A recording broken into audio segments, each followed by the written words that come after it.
suasana ibadah yang bagi saya baru buat jemaat ini, karena saya baru pertama kali hadir dalam ibadah dengan Bapak Ibu di sini dalam situasi new normal ya Bapak Ibu. Tapi tidak apa. Mari kita sama-sama siapkan hati kita mau dengar firman Tuhan. Iya, saya ajak kita buka firman Tuhan. Kita buka di dalam 1 Tawarik 16.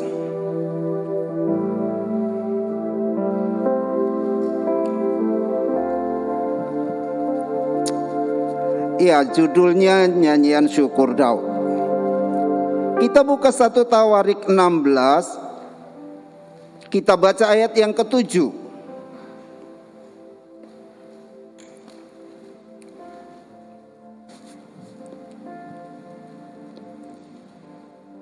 Satu Tawarik 16 ayat yang ke-7. Kemudian pada hari itu juga, maka Daud untuk pertama kali menyuruh Asaf dan saudara-saudaranya, saudara-saudara sepuaknya menyanyikan syukur bagi Tuhan. Bapak Ibu perhatikan, ada satu kata yang perlu kita garis bawahi dalam ayat 7 ini. Bunyinya begini, untuk pertama kalinya. Ada apa di sini? Untuk pertama kalinya Daud menyuruh Bani Asaf untuk menyanyikan nyanyian syukur kepada Tuhan. Nah, saya ingin bicarakan latar belakangnya dulu. Bapak Ibu yang dikasihi Tuhan, Israel ini pada zaman Imam Eli, mereka kalah perang. Ketika Israel maju menyerang, berperang melawan Filistin, orang Israel kalah. Begitu mereka tahu mereka kalah, orang Israel bilang begini, ambil tabut Tuhan di Silo. Barangkali dengan membawa tabut Tuhan dalam peperangan kita menang. Dan ketika tabut Tuhan masuk dalam peperangan, memang betul terjadi gegap gempita yang luar biasa. Orang Filistin kaget. Wih, Allahnya orang Israel sudah hadir di tengah-tengah peperangan. Bukankah Allah yang seperti itu yang sudah membawa mereka keluar dari Mesir? Orang Filistin udah takut dulu. Tapi mereka bilang begini, kadung perang. Ayo kita harus kuatkan seluruh kekuatan kita. Kita harus lawan orang Israel. Lah, begitu perang, orang Filistin menang. Kemudian tabut Tuhan, lambang kehadiran Tuhan, itu dirampas orang Filistin. Jadi tabut Tuhan ini dirampas, orang Israel kalah perang, mereka juga bingung. Loh, kok bisa kita kalah ya? Tapi Bapak Ibu yang dikasih oleh Tuhan Yesus Kristus, ketika orang Filistin merasa menang, oh ini Allahnya orang Israel, kita bawa pulang. Mereka bawa pulang Bapak Ibu, ditaruh di kuil mereka, dijejer dengan dewa mereka, dewa Dagon. Begitu dijejerin, besok pagi gelondong ini dewa Dagonnya. Loh, kok jatuh? Oh, barangkali jatuh, dinaikkan lagi.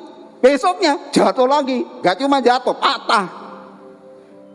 Mulai mikir, waduh, ini dewa kita kok sampai jatuh, sampai patah. Belum lagi hukuman Tuhan mulai jalan. Banyak orang Filistin yang mati, banyak yang kena penyakit kulit, borok-borok. Oh, mulai mikir, waduh, kita ini salah besar. Ngapain kita ini bawa pulang Allahnya orang Israel? Bapak Ibu yang dikasih Tuhan, tabut Tuhan ini dipindahkan, dikembalikan dan ditaruh di rumah Aminadab. Dan pada zamannya Daud, nah ini saya mau bicara Daud. Zaman Raja Daud sudah cukup lama, hampir 20 tahun. Daud bilang begini, tabut Tuhan ini harus diambil. Jadi Daud mengatur segala sesuatu dan mengambil tabut Tuhan. Begitu dia sampai di rumah Aminadab dan tabut Tuhan ini dibawa pulang, ternyata dalam perjalanan kereta yang mengangkut tabut Tuhan tergelincir.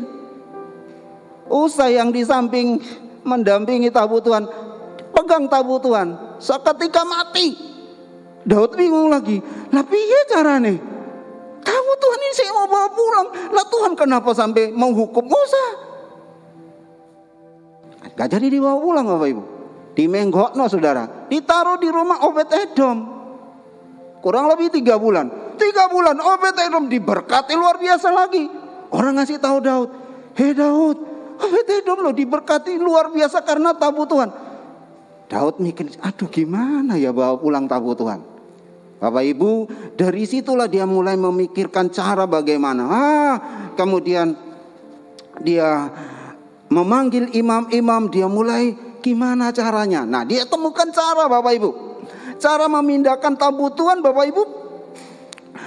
Oh, ternyata kita salah.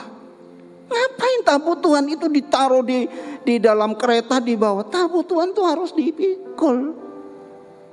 Kesalahan kita di situ. Oh, Daud mulai mengerti. Kemudian tidak sembarang orang yang harus memikul tabut Tuhan. Harus imam yang memikul. Harus imam yang sudah dikuduskan. Oh, dia mulai mempelajari cara-caranya. Kemudian tidak hanya itu aja. Harus ada permainan musik, puji-pujian, tari-tarian.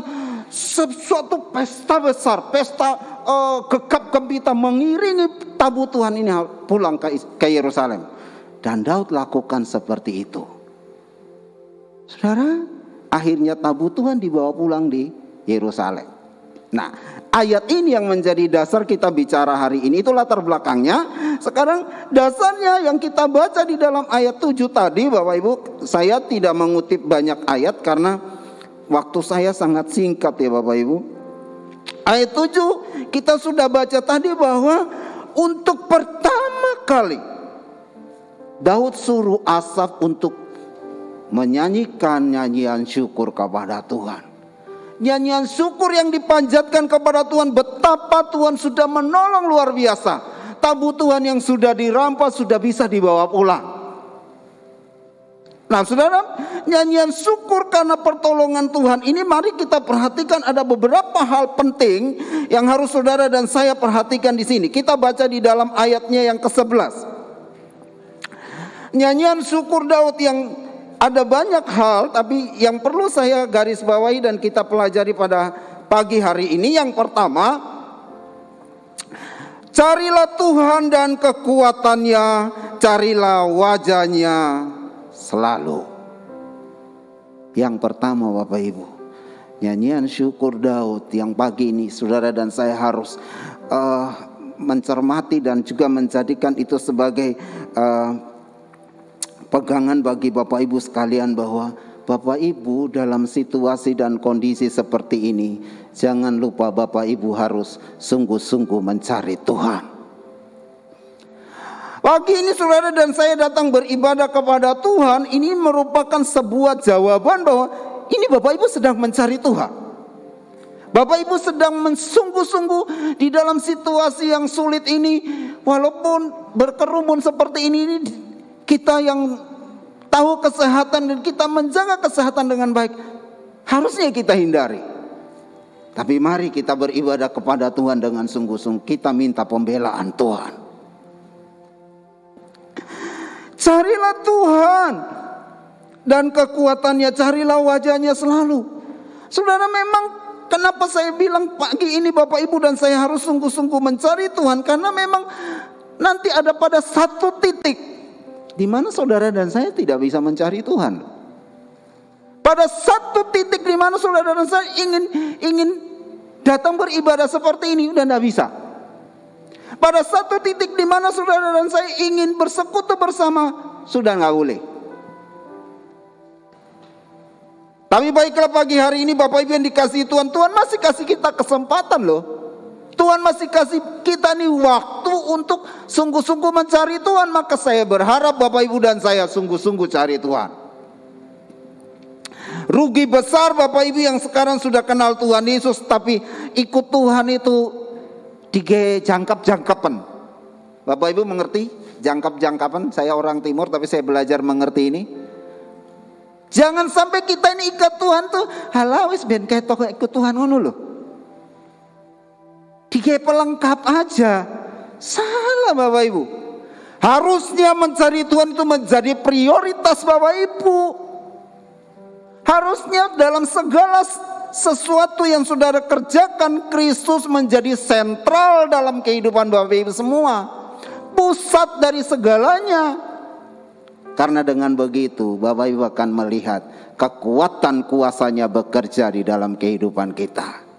Kalau enggak, saudara mau ikut Tuhan ogah-ogahan, alah, nggak akan ngalami apa-apa. Saudara enggak akan lihat betapa dahsyatnya Tuhan dalam hidup, enggak akan alami itu.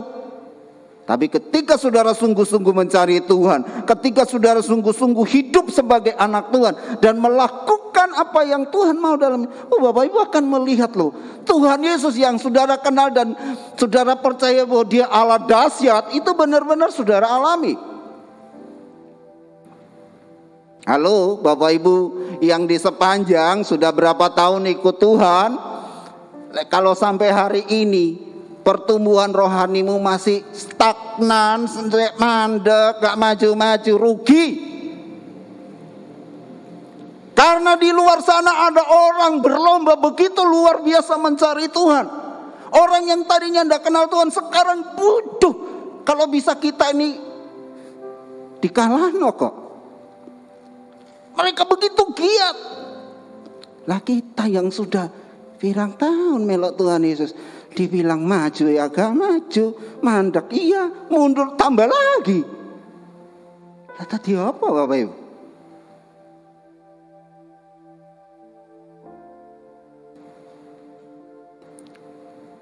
Januari ini hari ke-17 kami sudah menangkan 3 jiwa.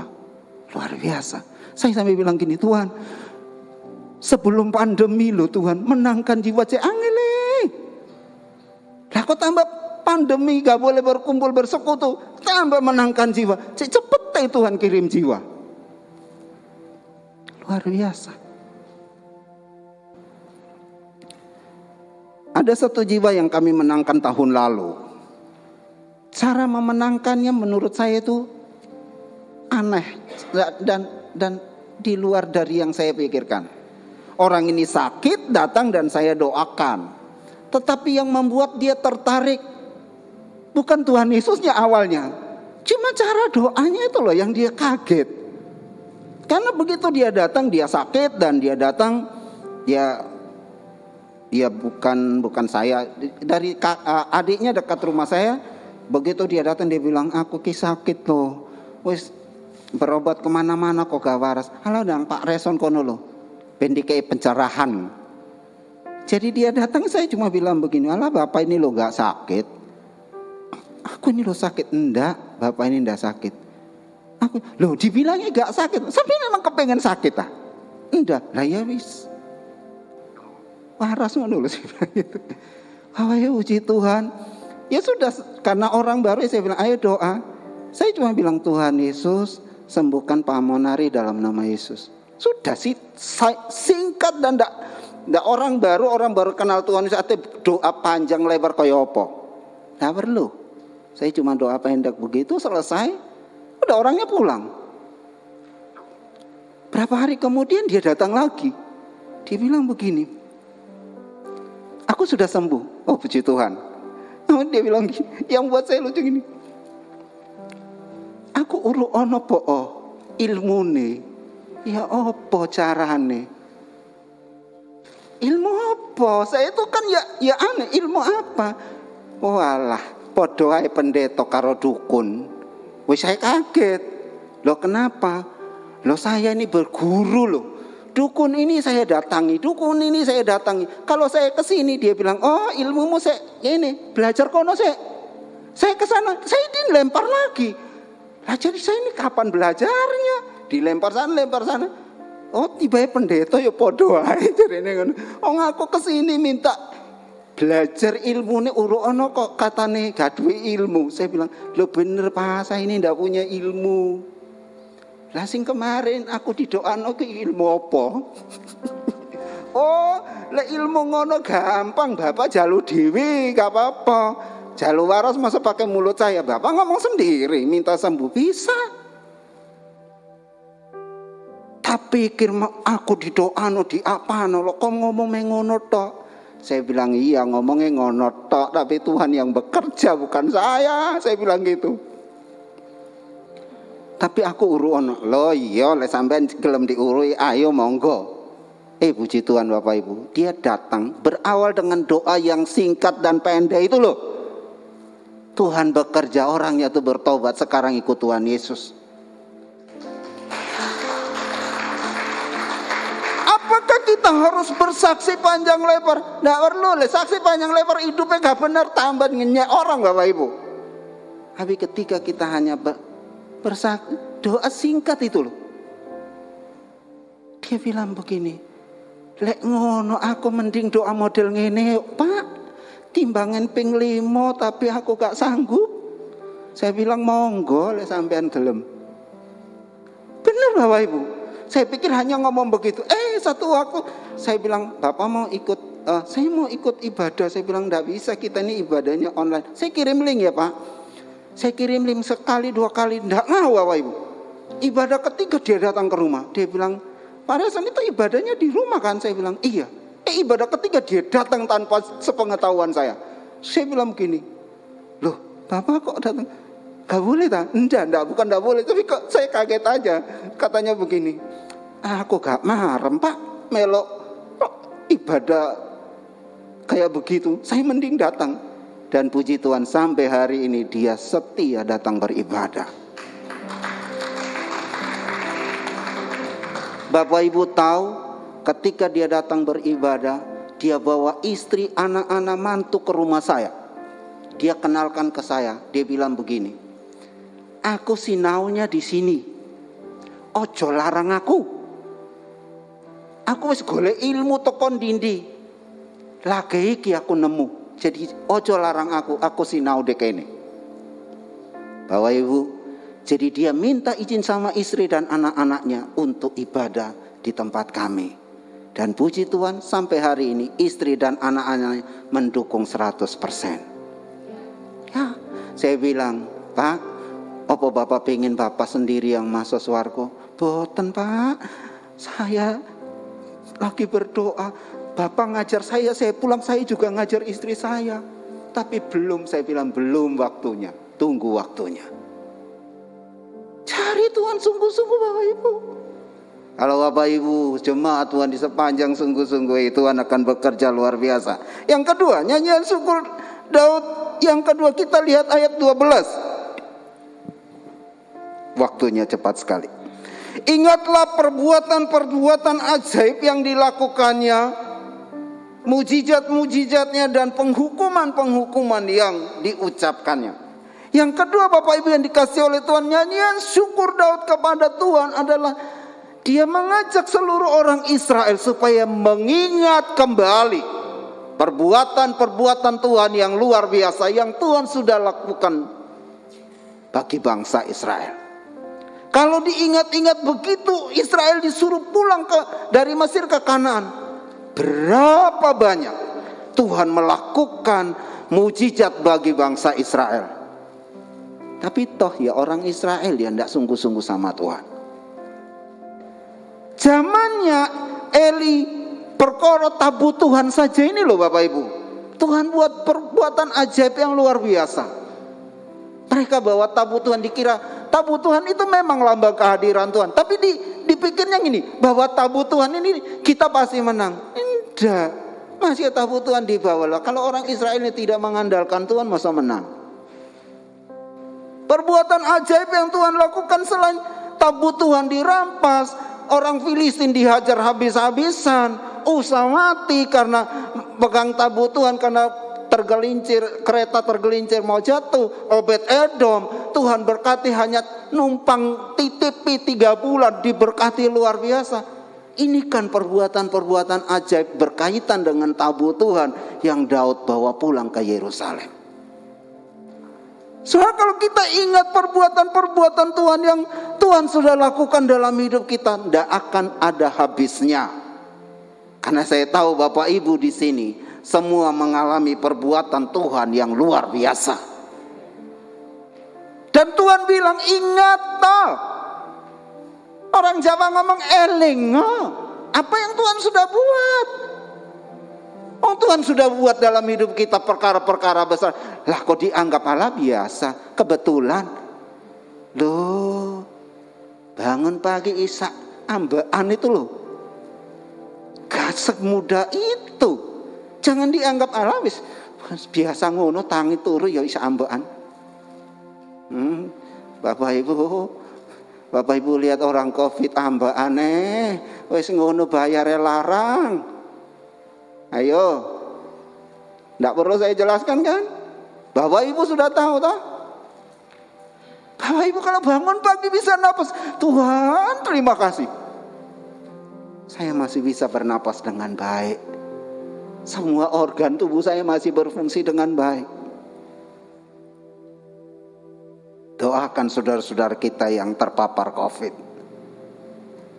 Ingat, Tuhan sudah melakukan banyak perbuatan besar dalam hidup Bapak Ibu. Jangan bilang, oh ini baru spektakuler loh Tuhan. Bisa ambaan ini loh, matur nuwun. Saya tadi malam baru doakan seorang ibu yang sedang dirawat di RKZ. Suaminya tadi malam telepon saya, nangis-nangis. Karena sekujur tubuhnya sudah keracunan. Dia harus disuntik obat. Obatnya mahal Bapak Ibu. Sekali suntik 6 botol kecil. Satu botol tuh harganya 8.140.000. Sampean kali ya Bapak Ibu. Sekali suntik 6. Tak total itu ya sekitar 50. Sekali suntik itu tidak sekali, beberapa kali. Ayo hitungan piro iku Bapak Ibu. Tuhan sudah melakukan banyak perbuatan besar. Ingat bahwa Tuhan itu begitu baik bagi Bapak Ibu sekalian. Yang ketiga, saya cepat saja. Yang ketiga, mari kita lihat di dalam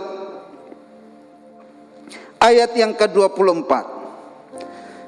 Ceritakanlah kemuliaannya di antara bangsa-bangsa dan perbuatan-perbuatannya yang ajaib di antara segala suku bangsa. Cari Tuhan sungguh-sungguh, ingat apa yang Tuhan sudah lakukan. Yang ketiga, Tuhan ceritakan. Sharekan apa yang kita alami kepada orang lain. Kalau Tuhan sudah tolong Bapak Ibu, jangan diem. Tetapi apa yang Tuhan sudah kerjakan dalam hidup kita, Daud bilang, ceritakan kepada orang lain. Seminggu yang lalu saya menangkan 2 jiwa di Tawangsari. Satu keluarga 4 orang, bapak dan anak sudah disantet dan sudah mati, tinggal ibu dan anak. Ini juga mau disantet biar mati. Tapi dari situlah mereka mengenal Tuhan Yesus. Saya doakan, saya bilang, dia bilang begini, Om saya ini kan masih ke masjid, saya masih sholat, boleh tak? Saya bilang boleh, sholat aja lah enggak apa-apa. Tapi begitu sampai angkat tangan doa begini, bilang Tuhan Yesus tolong saya. Gak usah akeh-akeh ngomong Tuhan Yesus tolong saya, titik. Karena bagi saya tidak perlu ngomong banyak-banyak, karena dia belum tahu dan nanti dia bingung. Kan orang mari sholat kan mesti ngomong ini sih Bapak Ibu. Nah saya bilang gini, bilang ada satu kata yang ibu harus selipkan, Tuhan Yesus tolong saya, titik. Dan puji Tuhan sampai hari ini dia lakukan. Dan dia hari ini mengalami kemenangan dari Tuhan. Puji Tuhan.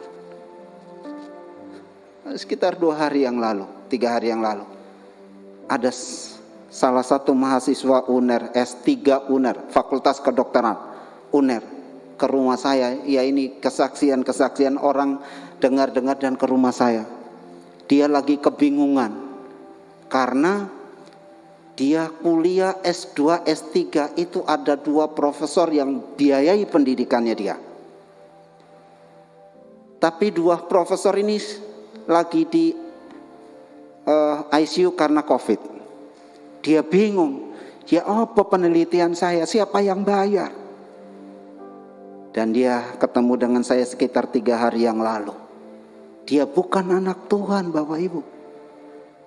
Dia Konghucu. Tapi ketemu dengan saya bilang, itu perkara mudah kalau kamu punya Tuhan Yesus dalam hidupmu. Bapak Ibu, dia mau loh percaya Tuhan Yesus. Dan hari ini bukan dia saja yang percaya Tuhan Yesus, tapi dia bilang, gimana Pak, supaya Bapak Ibu dan keluarga besar saya masih Konghucu, bagaimana mereka percaya? Itu tugasmu, kamu jadi saksi di tengah-tengah keluargamu. Ceritakan apa yang Tuhan kerjakan dalam kehidupan Bapak Ibu. Ceritakan, bagikan kepada orang lain, supaya Kristus dikenal melalui kehidupan Bapak Ibu sekalian. Dan yang terakhir, dalam ayatnya yang ke-36, nyanyian syukur Daud, bahwa di dalam segala sesuatu yang kita kerjakan, biar nama Tuhan yang dipermuliakan. Kita baca ayat 36. Terpujilah Tuhan Allah Israel dari selama-lamanya sampai selama-lamanya. Ya, maka seluruh umat mengatakan amin, puji Tuhan. Bapak Ibu, yang terakhir, dari semua yang Tuhan kerjakan, biar nama Tuhan yang dipermuliakan. Ya. Biar dalam segala sesuatu yang Bapak Ibu hadapi hari-hari ini, semua untuk kemuliaan nama Tuhan. Bapak Ibu yang dikasih oleh Tuhan Yesus Kristus, keadaan yang Bapak Ibu hadapi hari ini, entah itu keadaan Bapak Ibu yang menurut Bapak Ibu itu ini menyenangkan atau menyesakkan hati, atau sesuatu yang menurut saudara itu terlalu berat untuk dihadapi. Tapi mari kita datang kepada Tuhan. Firman Tuhan pagi ini sudah mengingatkan kita semua bahwa ketika Daud menghadapi situasi yang sulit, dia mencari Tuhan. Apa sih maksudnya Tuhan? Kenapa sih kok tabu Tuhan dipindah kok cek angele? Perkorone opo? Kan begitu Bapak Ibu. Setelah dia cari jawabannya, baru tabu Tuhan bisa dipindahkan. Pagi hari ini saudara yang dikasih oleh Tuhan Yesus Kristus, saya ingin saudara mari kita datang kepada Tuhan. Kita perhatikan baik-baik nyanyian syukur Daud pada pagi hari ini. Bahwa saudara dan saya pertama harus sungguh-sungguh mencari Tuhan. Dan ketika saudara mencari Tuhan, saudara akan menemukan Tuhan. Ketika saudara mencari Tuhan, maka engkau akan menemukan Dia, dan engkau akan melihat betapa dahsyatnya Tuhan bekerja dalam hidupmu. Dan apa yang Tuhan sudah kerjakan, ingat baik-baik apa yang Tuhan sudah kerjakan dalam kehidupan Bapak Ibu. Persoalan apapun, menurut ukuran Bapak Ibu, ini paling besar, ini paling kecil, ingat baik-baik, itu semua karena campur tangan Tuhan. Dan lakukan itu, ceritakan itu kepada orang lain yang mungkin membutuhkan pertolongan Tuhan. Mungkin sharing saudara itu sangat membantu, menolong. Dan biar di dalam semuanya Bapak Ibu, kita mau supaya Tuhan Yesus dipuji dan dipermuliakan. Mari Bapak Ibu, saya undang kita berdiri.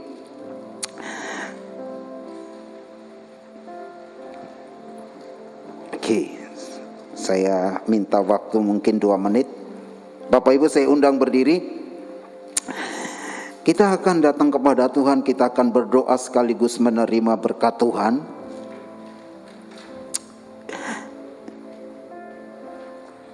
Firman yang saya sampaikan begitu cepat karena waktu yang terbatas. Firman yang saya sampaikan sangat sederhana, tapi saya berharap pagi ini memberkati Bapak Ibu sekalian. Nyanyian syukur Daud untuk pertama kali dinaikkan kepada Tuhan karena dia ditolong Tuhan memindahkan tabu Tuhan sampai ke Yerusalem. Dan di dalam nyanyian syukurnya ini, ada beberapa hal penting yang saya sampaikan kepada kita pada pagi hari ini. Mari kita sungguh-sungguh mencari Tuhan. Situasi yang sulit ini Bapak Ibu, mari kita sungguh-sungguh mencari Tuhan.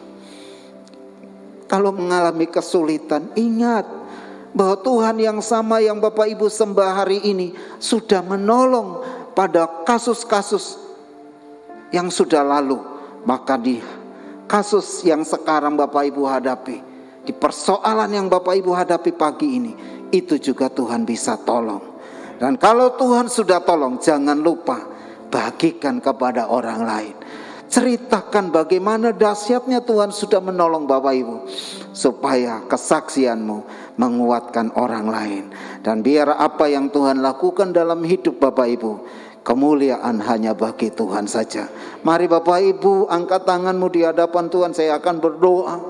Siapapun saudara dengan masalah-masalah yang Bapak Ibu hadapi hari ini, saya mau berdoa buat saudara sekaligus kita akan menerima berkat Tuhan. Nyanyian syukur Daud pagi ini biar menjadi kekuatan bagi setiap jemaat Tuhan yang hadir dalam ibadah sesi 3 ini Tuhan. Apapun masalah mereka Tuhan, hamba-Mu tidak tahu.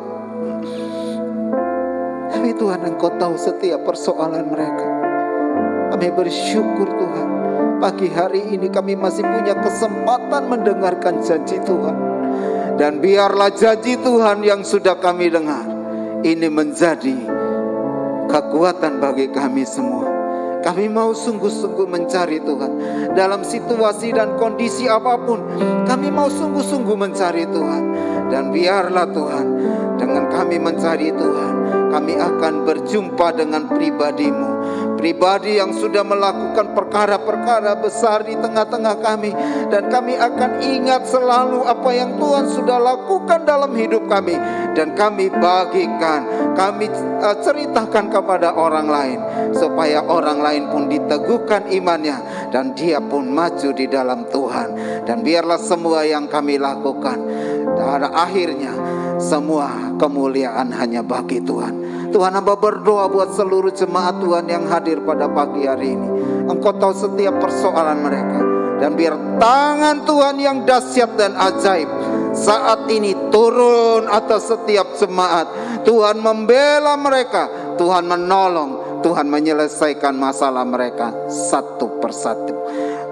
Gereja Tuhan di tempat ini, GWP Sepanjang, Tuhan memberkati gembala, jemaat, staf pelayanan. Tuhan memberkati di tengah-tengah situasi yang sulit ini. Tapi kami tetap mau meninggikan, mengagungkan nama Tuhan. Dan biarlah di tempat ini nama Tuhan ditinggikan, dimuliakan.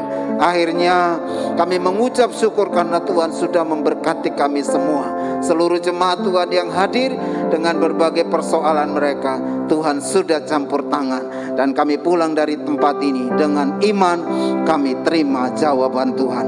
Akhirnya Bapak Ibu yang dikasihi Tuhan, angkat tanganmu dan pulanglah, terimalah berkat Tuhan. Anugerah kasih persekutuan dari Allah Bapa, cinta kasih Tuhan Yesus Kristus, serta pertolongan, penghiburan dan tuntunan Roh Kudus menyertai Bapak Ibu sekalian mulai pagi ini sampai Maranatha, Tuhan Yesus kembali kedua kali menjemput kita semuanya. Di dalam nama Tuhan Yesus kami mohon doa berkat ini. Haleluya.